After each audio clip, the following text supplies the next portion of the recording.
If you want to know what is the difference between a 24-70 lens to a 24-105 lens, then keep watching to the end of this video to find out what is the difference. Welcome back. If this is your first time seeing me, my name is Jess. I am an English portraiture and family photographer.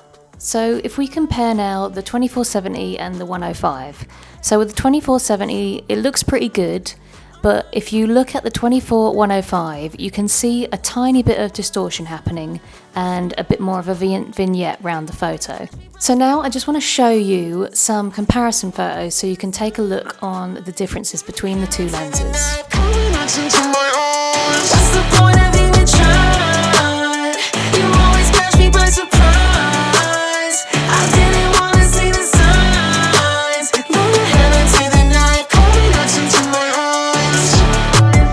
Chaos is beautiful, just when I get comfortable. Tie a string all over my home.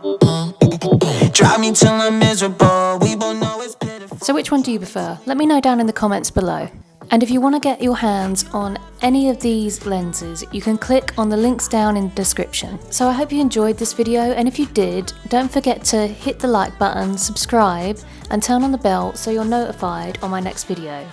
But I'll see you in my next video. Bye for now.